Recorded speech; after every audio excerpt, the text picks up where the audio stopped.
Hello student. इससे पहले video में हम पैराग्राफ 5 को पढ़ चुके थे। अब हम 6 पैराग्राफ को पढ़ेंगे और समझेंगे। देखिए क्या कहते हैं इसमें। The voice put question rapidly one after another. जब युधिष्ठिर ने उनसे कहा था कि आप अपने क्वेश्चन पूछिए, तो जो वॉइस थी, जो आवाज़ आ रही थी, वो क्वेश्चन क्या कर रही थी? रैपिडली वन आफ्टर अनदर, एक के बाद एक क्वेश्चन पूछने लगी तेज़ी के साथ। रैपिडली मतलब तेज़ी के साथ, एक वन आफ्टर अनदर, एक के बाद एक क्वेश्चन पूछने लगी। वो क्वेश्चन क्या क्या थे वो देख लीजिए। फर्स्ट क्वेश्चन है what rescues man in danger. Danger हो गया खतरा, रेस्क्यूज मतलब हो गया बचाना। ऐसी कौन सी चीज़ है जो मनुष्य को खतरे से बचाती है? तो इसका आंसर युधिष्ठिर ने क्या दिया था? करेज। करेज मतलब साहस। साहस एक ऐसी चीज़ है जो मनुष्य को खतरे से बचाती है। Next question, by the study of which science does man become wise. ऐसी कौन से by the study of which science, ऐसे कौन से साइंस की स्टडी है, या साइंस ना कहकर हम यहाँ कहेंगे शास्त्र। ऐसा कौन सा शास्त्र है जिसकी स्टडी को करके मनुष्य क्या होता है? वाइज हो जाता है, यानी कि बुद्धिमान बन जाता है। तो उन्होंने क्या आंसर दिया? नॉट बाय स्टडिंग एनी शास्त्र, कि ऐसा कोई भी मतलब कोई भी शास्त्र नहीं है जिसे पढ़कर डज मैन बिकम वाइज, कि मनुष्य बुद्धिमान बन जाए। ऐसा कोई भी शास्त्र नहीं है जिसे पढ़कर मनुष्य वाइज या बुद्धिमान बन जाए। It is by association with the great in wisdom that he gets wisdom. यह तभी, इट इज़ बाय एसोसिएशन, ये संगति का असर होता है। एसोसिएशन होता है संगति, यानी संगठन। The great in wisdom that he gets wisdom. अगर आप इस लाइन का अर्थ यह है कि यदि आप बुद्धिमानों के साथ रहते हैं तभी आप बुद्धिमान हो सकते हैं। किसी भी शास्त्र को पढ़ने से आप बुद्धिमान नहीं हो सकते हैं। Next question, the यक्षा asked what is swifter than the wind. What is swifter? Swifter माने होता है तेज, वाइंड हो गई आपकी हवा, वायु। What is swifter than the wind, यानी कि हवा से तेज क्या है? तो उन्होंने क्या आंसर दिया था उसका? माइंड, यानी हमारा मस्तिष्क।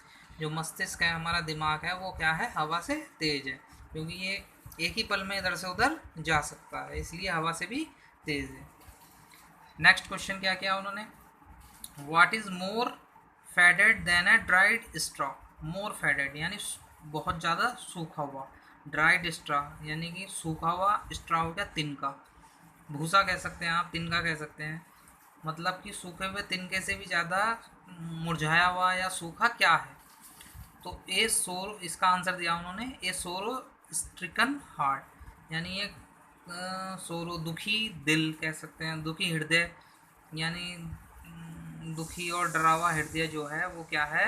एक सूखे हुए तिनके से क्या है? बहुत ही ज़्यादा मुरझाया हुआ या सूखा होता है। Next, but what be friends at traveller.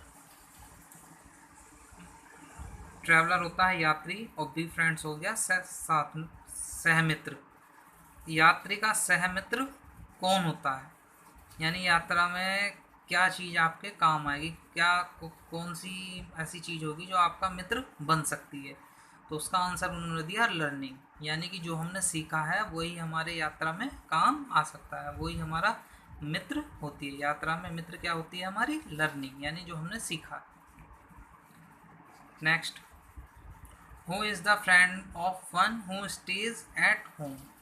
मतलब who is the friend of one, किसी का मित्र कौन होता है जो घर पर ही, who stays at home, stay माना होता है रहना, एट होम घर पर, जो घर पर ही रहता है। तो उसका आंसर क्या दिया उन्होंने? द वाइफ, कि घर पर जो मित्र होता है वो कौन होता है? वाइफ होती है, यानी कि पत्नी होती है। Next, who accompanies a man in death. Who accompanies a man in death, यानी कंपनीज मतलब साथ में जाना, यानी और डेथ हो गई मृत्यु। तो मृत्यु में मनुष्य के साथ क्या जाता है? जब मनुष्य की मृत्यु हो जाती है तो उसके साथ क्या जाता है? तो उसका आंसर उन्होंने दिया धर्म।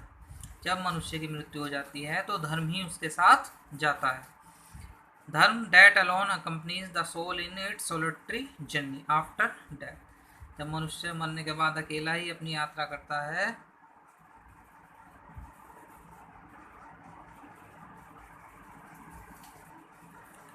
तब धर्म ही उसके साथ जाता है।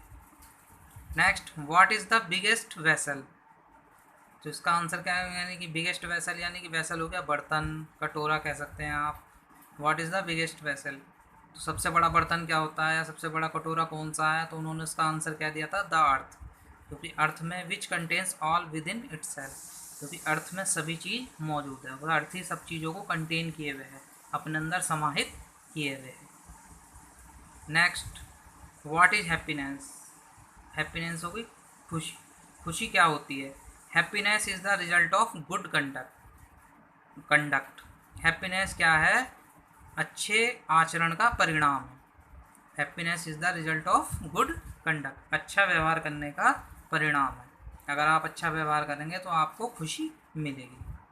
Next, what is dead by giving up which man becomes loved by all? यानी कि ऐसी कौन सी चीज़ है जिसे गिविंग अप मतलब त्याग कर, man become loved by all, मनुष्य सभी का, ऑल सभी का